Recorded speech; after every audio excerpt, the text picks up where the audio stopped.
तो इस वीडियो में आप ऐसे अमेजिंग फैक्ट्स जानोगे जिसे सुनने के बाद आप हैरान रह जाओगे।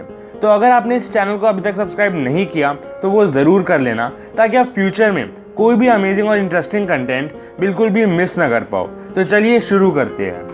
Fact number 25। इस फैक्ट में मैं आपको एक ऐसी इक्वेशन दिखाऊंगा जिसे देखकर आप हैरान रह जाओगे। तो ये देखिए, ये है वो इक्वेशन। अब आप पूछोगे कि इतने बड़े इक्वेशन का यूज़ कहाँ होता है। तो ये जो इक्वेशन है वो इस यूनिवर्स में ऑलमोस्ट हर चीज़ को एक्सप्लेन कर सकता है ना अमेजिंग। पूरे एक पेज जितनी बड़ी इक्वेशन है ये। Fact number 24। आपने रूबिक्स क्यूब को तो देखा ही होगा और शायद आपको वो सॉल्व करना भी आता हो। तो क्या आपने ये सोचा है कि एक रूबिक्स क्यूब कितने अलग अलग पोजीशंस में शफल या स्क्रैम्बल किया जा सकता है? तो एक बार ये नंबर देखिए, 4325200327485600। मतलब अप्रॉक्सीमेटली 43 क्विंटिलियन अलग अलग वेव्स में एक रूबिक्स क्यूब स्क्रैम्बल किया जा सकता है। और अगर हम ऐसे क्यूब्स को एक के बाद एक स्ट्रेट लाइन में लगाते जाए जितनी पोजीशंस में वो शफल किया जा सकता है, तो वो 261 लाइट ईयर जितना लंबा होगा। है ना शॉकिंग फैक्ट। और इस दुनिया में ये एस्टिमेट किया गया है कि इस पूरी पॉपुलेशन में सिर्फ 5.8 से भी कम लोग ही रूबिक्स क्यूब को सॉल्व कर सकते हैं। तो आप ये कमेंट कर ज़रूर बताना कि क्या आप रूबिक्स क्यूब सॉल्व कर सकते हो। Fact number 23। आपने ये ज़रूर सुना होगा कि मार्स पर ह्यूमन सिविलाइजेशन पॉसिबल है, लेकिन क्या आपने कभी भी ये सोचा है कि हमें कम से कम कितने लोग मार्स पर भेजने पड़ेंगे एक ह्यूमन सिविलाइजेशन शुरू करने के लिए? तो कुछ साइंस एक्सपर्ट के हिसाब से हमें कम से कम 110 लोगों को मार्स पर भेजना पड़ेगा एक ह्यूमन सिविलाइजेशन शुरू करने के लिए। Fact number 22। अगर आप कहीं पर भी किसी म्यूजियम में जाते हो तो वहाँ पर जो चीज़ें डिस्प्ले करी होती है वो जिस शीशे के पीछे होती है वो कोई ऑर्डिनरी शीशा नहीं बल्कि एक स्पेशल टाइप का शीशा होता है। और ये देखिए, ये फोटो देखकर आप एक ऑर्डिनरी ग्लास और एक म्यूजियम ग्लास के बीच में फ़र्क देख सकते हो। Fact number 21। अगर मैं आपसे लाइफ का मतलब पूछूं तो आप क्या बोलोगे? आप कुछ ना कुछ तो बोलोगे ही, लेकिन फैक्ट ये है कि करेंटली मतलब अभी तक कोई भी लाइफ की डेफिनेशन साइंटिफिकली एक्सेप्ट नहीं की गई है। मतलब अभी तक कोई भी साइंटिफिकली एक्सेप्टेड डेफिनेशन नहीं है लाइफ की।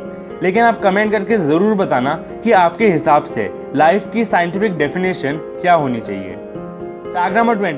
ये फ़ोटो देखिए, तो आप गेस करने की कोशिश करो कि ये किसकी फ़ोटो हो सकती है। मतलब ये जो वाइट लेयर सी है टेबल के ऊपर, ये क्या है? तो ऑस्ट्रेलिया में एक ऐसा टाइम आता है जिसका नाम होता है स्पाइडर सीजन, और ये कुछ और नहीं बल्कि स्पाइडर वेब्स है ना अमेजिंग। और ये देखिए दूसरी फोटो स्पाइडर सीजन की, ये पेड़ पूरा स्पाइडर वेब से ढका हुआ है। Fact number 19। क्या आपको पता है कि नासा ने एक ऐसा परफ्यूम बनाया है जिसका नाम है इआओ डी स्पेस, और इसका मतलब है स्मेल ऑफ स्पेस। और इस परफ्यूम की जो स्मेल होगी वो वैसी ही होगी जैसी स्पेस में होती है। Fact number 80। आपने लोगों को ये बोलते हुए सुना होगा कि मनी कांट बाय हैप्पीनेस, मतलब पैसे खुशी नहीं खरीद सकता। लेकिन एक नई साइंटिफिक स्टडी ये प्रूव करती है कि पैसे हैप्पीनेस खरीद सकता है। और उस रिपोर्ट ने कई सालों की रिसर्च और एक्सपेरिमेंट से ये ढूंढा है कि ज़्यादा पैसे होने से एक इंसान ज़्यादा खुश होता है। लेकिन पैसे बस खुश रहने का एक टूल है, और हैप्पीनेस पैसे ना होने पर भी मिल सकती है, क्योंकि हैप्पीनेस बस एक स्टेट ऑफ माइंड है। अगर आपको लगता है कि आप खुश हो तो आप खुश हो, और अगर आपको लगता है कि आप दुखी हो तो आप दुखी हो। Fact number 70।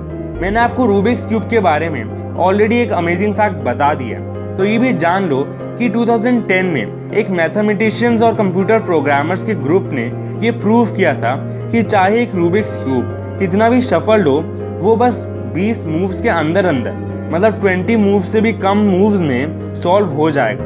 लेकिन ये फिगर आउट करने के लिए या ढूंढने के लिए कि वो कौन से 20 मूव्स हैं, उसके लिए एक एक्सपीरियंस इंसान को भी कम से कम 30 साल लग जाएंगे। Fact number 60। मैथमेटिक्स में एक नंबर है ग्राहम्स नंबर, और ये नंबर कुछ ज़्यादा ही बड़ा है। और अगर वो मैं आपको एक एग्जांपल से बताऊं, तो अगर हम इस ग्राहम्स नंबर के हर एक डिजिट को सबसे छोटी हैंडराइटिंग में भी लिखें तो वो हमारे ऑब्जर्वेबल यूनिवर्स में फिट नहीं आ पाएगा। मतलब आप सोच ही सकते हो कि वो नंबर कितना बड़ा होगा कि उसके डिजिट्स पूरे ऑब्जर्वेबल यूनिवर्स में भी फिट नहीं हो पाएंगे। Fact number 50। आपने स्कॉर्पियन नाम के जानवर के बारे में तो सुना ही होगा। तो ये एक बहुत ही यूनिक टाइप का जानवर है। और ऐसा इसलिए क्योंकि एक स्कॉर्पियन अपनी सांस 6 दिन तक रोक सकता है और ये ऑलमोस्ट हर तरह के सरफेस पर क्लाइंब कर सकता है या फिर चढ़ सकता है और ये अल्ट्रावायलेट लाइट में ग्लो भी करता है और इसी रीजंस की वजह से ये एक यूनिक जानवर है। फैक्ट नंबर 14, क्या आपको पता है कि जो हम बैटरीज यूज़ करते हैं उसे अगर हम फ्रीज़र में स्टोर करते हैं तो उनकी लाइफ स्पैन बढ़ जाती है। मतलब सिर्फ फ्रीज़र में स्टोर करने से उनका लाइफ स्पैन बढ़ जाता है। फैक्ट नंबर 30, आप ये जानकर हैरान रह जाओगे कि एक हॉर्स एक 1 माइल रेस में अपनी बॉडी वेट का 5% लूज कर सकता है। मतलब सिर्फ एक 1 माइल रेस में उसके बॉडी का 5% वेट लॉस हो जाता है और ये 19 to 50 kgs के बराबर हो सकता है। फैक्ट नंबर 12, अगर मैं आपसे पूछूं कि इस दुनिया की सबसे ड्राइस्ट जगह कौन सी है तो आप बोलोगे कि कोई डेजर्ट होगा, लेकिन ऐसा नहीं है। और इस दुनिया की सबसे ड्राइस्ट जगह अंटार्कटिका's ड्राई वैलीज है और यहाँ पर 2 मिलियन सालों से बारिश नहीं हुई है। मतलब लास्ट टाइम यहाँ पर 2 मिलियन साल पहले बारिश हुई थी। फैक्ट नंबर 11, साइंस के अकॉर्डिंग जो लोग चीज़ें ज़्यादा भूल जाते हैं वो इंटेलिजेंट होने का एक साइन होता है।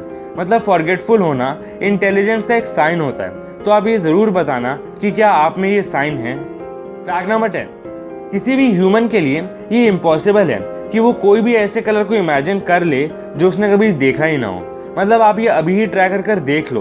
पहले आप एक ऐसा कलर को इमेजिन करो जो आपने देखा है और अब कोई ऐसा कलर जो आपने कभी देखा ही ना हो। ये किसी भी ह्यूमन के लिए ऑलमोस्ट इम्पॉसिबल है कि वो कोई ऐसा कलर इमेजिन कर पाए जो उसने पहले कभी देखा ही ना हो। फैक्ट नंबर 9, क्या आपको पता है कि हमारे स्पेस का मतलब जिस स्पेस में हमारा सूरज से भी गरम गरम स्टार्स होते हैं उसका टेम्परेचर कैसा होगा? मतलब ठंडा होगा या गर्म होगा? तो आप गर्म ही बोलोगे क्योंकि हमारे स्पेस में गरम गरम स्टार्स प्रेजेंट होते हैं, लेकिन ऐसा नहीं है और स्पेस एक ठंडी जगह है। लेकिन आप ये सोचोगे कि आखिर वो ठंडा क्यों है जबकि वहाँ पर तो इतने गर्म ऑब्जेक्ट्स प्रेजेंट होते हैं। और ये इसलिए होता है क्योंकि वहाँ पर चाहे गरम गरम स्टार्स हो लेकिन कुछ ऐसा नहीं है जो उस गर्मी को अब्जॉर्ब कर पाए। फैक्ट नंबर 8, आजकल तो हम टेक्नोलॉजी की हेल्प से कुछ सेकंड में कई सारी फोटोज खींच लेते हैं, लेकिन क्या आपको ये पता है कि जो फोटो सबसे पहले खींची गई थी उसको खींचने में कितना टाइम लगा था? तो जो फोटो सबसे पहले ली गई थी उसको खींचने में 8 घंटे लगे थे। मतलब सिर्फ एक फोटो को खींचने में 8 घंटे लगे थे। फैक्ट नंबर 7, ये देखिए, ये एक परफेक्टली टाइम्ड फोटो जो दिखाती है कि एक बुलेट जब पानी के ड्रॉपलेट के बीच में से काटती है तो वो कैसा दिखता है ना अमेजिंग। फैक्ट नंबर 6, आजकल साइंटिस्ट और एस्ट्रोनॉमर्स अलग अलग प्लैनेट्स पर अपनी टेक्नोलॉजी पहुंचाने के लिए कोशिश कर रहे हैं, लेकिन हम चाहे भी तो जुपिटर पर लैंड नहीं कर पाएंगे। मतलब किसी भी तरह हम टेक्नोलॉजी डेवलप कर कर जुपिटर पर पहुंच गए तब भी वहां पर हम लैंड नहीं कर पाएंगे। और ये इसलिए क्योंकि जुपिटर की डेंसिटी बहुत कम है और उसका सरफेस क्लाउड्स जैसा है, जिसकी वजह से हम वहां पर लैंड ही नहीं कर पाते। फैक्ट नंबर 5, एक आदमी था जिसका नाम था बिल हैस्ट और इस आदमी को एक और नाम से जाना जाता था और वो है स्नेक मैन, क्योंकि इस इंसान ने अपने आप को 172 अलग अलग स्नेक से कटवाया था। और ये इसलिए ताकि वो उनके वेनम से अपने आप को इम्यून कर लें और फिर ये अपना ब्लड उनको डोनेट कर पाते थे जिनको किसी स्नेक ने काटा था। लेकिन मज़ेदार बात यही है कि उन्होंने 172 स्नेक बाइट्स को सरवाइव कर लिया। फैक्ट नंबर 4, क्या आपको पता है कि आपका जो टेस्ट होता है वो हर 7 साल बाद चेंज हो जाता है? मतलब जो चीज़ आपको 7 साल पहले पसंद नहीं थी वो अब शायद आपको पसंद आने लगेगी, क्योंकि आपके टेस्ट हर 7 साल बाद चेंज होते रहते हैं। फैक्ट नंबर 3, एक बार एक आदमी को सुसाइड करना था तो वो अपना सुसाइड लेटर लिखने लगा और अपना सुसाइड लेटर लिखने में उस इंसान ने पूरे 5 साल लिए। मतलब 5 साल तक वो अपना सुसाइड लेटर ही लिखता रहा और उस सुसाइड लेटर में 1905 पेजेस थे। मतलब 1905 पेजेस थे जिसमें उस इंसान ने ये बताया कि लाइफ कितनी मीनिंगलेस है। और 5 साल बाद जब उन्होंने पूरा लेटर लिख लिया तो फिर सुसाइड कर लिया और उस सुसाइड लेटर में पूरे 1905 पेजेस थे। फैक्ट नंबर 2, आपने मैमथ नाम के जानवर के बारे में तो सुना ही होगा जो एलिफेंट्स की तरह ऑलमोस्ट दिखते हैं। तो आपको ये भी पता होगा कि वो एक बहुत ही बड़े जानवर होते थे। तो ये देखिए, ये एक मैमथ का स्कल और इसे देखकर आप ये समझ ही सकते हो कि वो कितना बड़े होते थे। फैक्ट नंबर 1, तो ये फोटो देखिए, हमारी सूरज की फोटो अलग अलग वेवलेंथ में या फिर अलग अलग तरह की रेज में। पहला है इंफ्रारेड रेज दूसरा है अल्ट्रावायलेट और तीसरा है रेडियो और लास्ट वाला है एक्स रेज। है ना अमेजिंग।